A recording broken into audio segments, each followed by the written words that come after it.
I'm going to talk about deeper experience. And deeper experience, there are 3 levels of experience that makes you to understand that you can walk with God.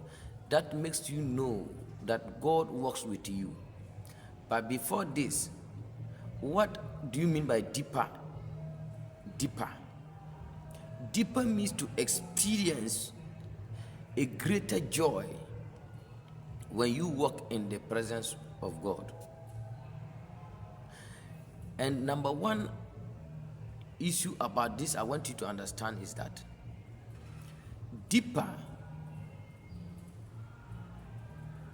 prepares you, going deeper prepares you to walk with God. But there are 3 things that makes you to understand the deeper part of how to know God is assigning you for a greater purpose. Number 1, rejection. Number 2, isolation. Number 3, repetition. Now, rejection may come to your life, but I want you to see something.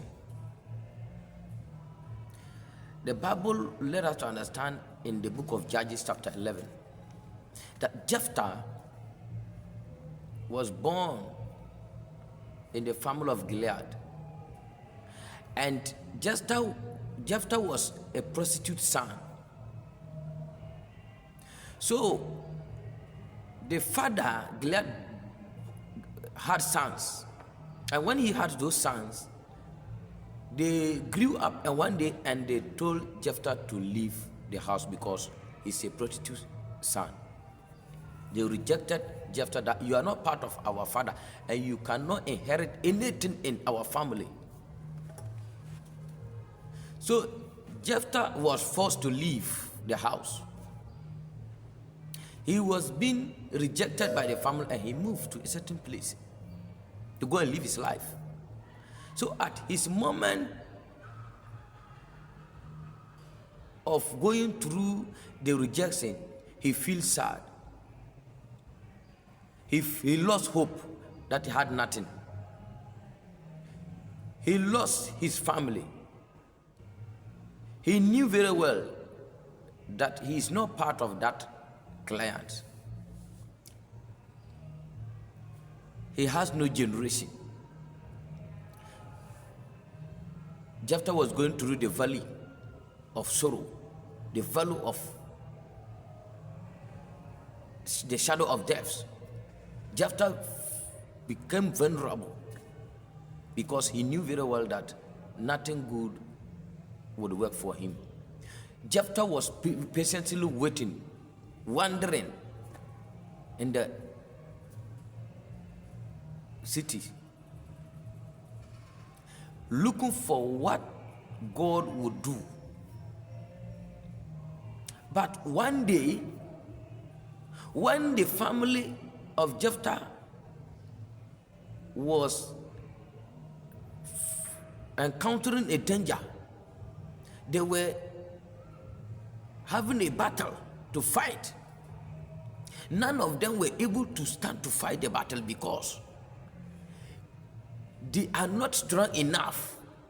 They are not prepared enough to be able to fight their enemies. So they came to Jephthah. They went and looked for Jephthah and asked Jephthah that we want you to come back and fight for us. They wanted Jephthah to come and fight the battle for them. But it was the Jephthah that they rejected as a harlot son. I want you to understand at this point that Jephthah was being rejected as a harlot son, but he returned to be a ruler of the same people. Hallelujah. The moment the enemy is trying to kill you, that is the time God is preparing you for a next battle. That is the time God wants to reveal the secret of the struggle of where they've rejected you. God wants you to provide you the solution to go back and handle issues at where they rejected you. Hallelujah. Jesus was rejected by a whole nation.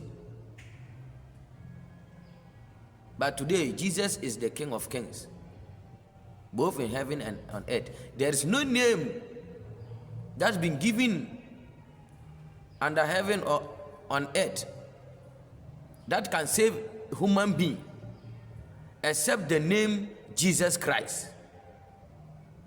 So the stone that the builders rejected has become the key cornerstone today for me and you, that we have salvation, that we have grace, that we have peace, and we are living our life. So Moses, when you read Exodus chapter 3, Moses has left a royal palace and ran to the wilderness because Pharaoh wanted to kill him. And as he was looking for him to kill, Moses did not know that God was preparing him to become a deliverer. Until he went and met God he went to turn to a shepherd. Sometimes God wants to bring you from the high place you are to the lower places, to be able to let you stand on the mountains, on the rocks, to know what is happening in the valleys. Moses went back after fleeing for 40 years in the wilderness, going to take care of sheep, his in-law sheep. He returned to be a deliverer.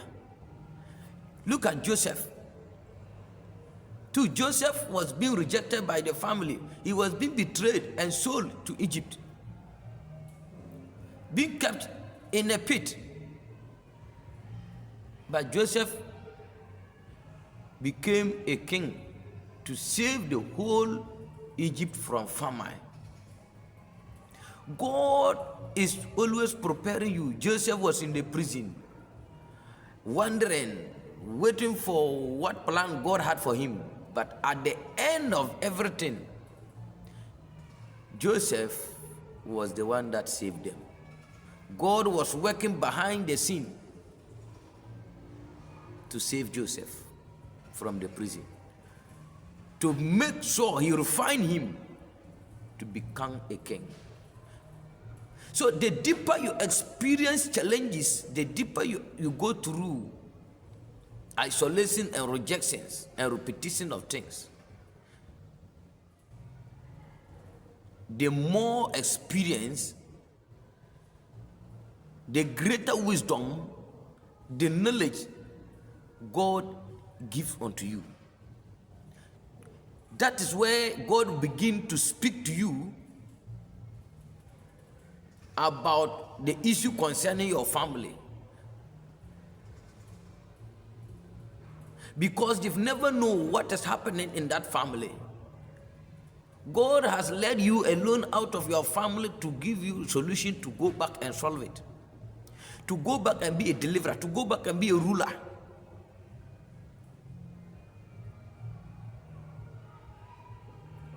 So this is my experience, that God made kings, people rulers, people saviors through your isolated time. God prepares you at the time He sent you. You are out, you are away, you are isolated, you are being rejected. The hour of your rejection is the time God prepares you, reshaping you, refining you to fill every valley, to make every crooked path straight in the family. That is where God begins to let you soar in the wings of the Spirit. At the time you are being rejected is the time God is sending you to where you go and meet him and he will speak to you. God speaks to people at their quiet moment, at the point they feel rejected. He speaks to Moses in the wilderness. God speaks to us the time they reject us. God remembers us at the time no one remembers you. God looks after you at the time they see you vulnerable. God feed you at the time you are hungry with his what? His word. God feed you.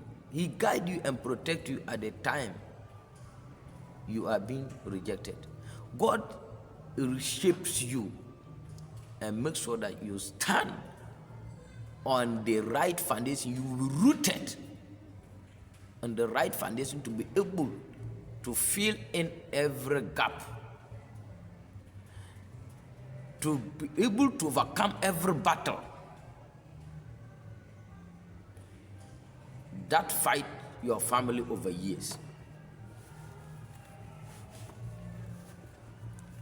This is what I want you to understand. At the valley, the valley of sorrow, the valley of Baca, when you are going through it, God makes you a wonderful person. He makes you a successor at the time you are going through the narrow gate. May God bless you. I just want you to have this in mind so that next time we'll continue. Thank you.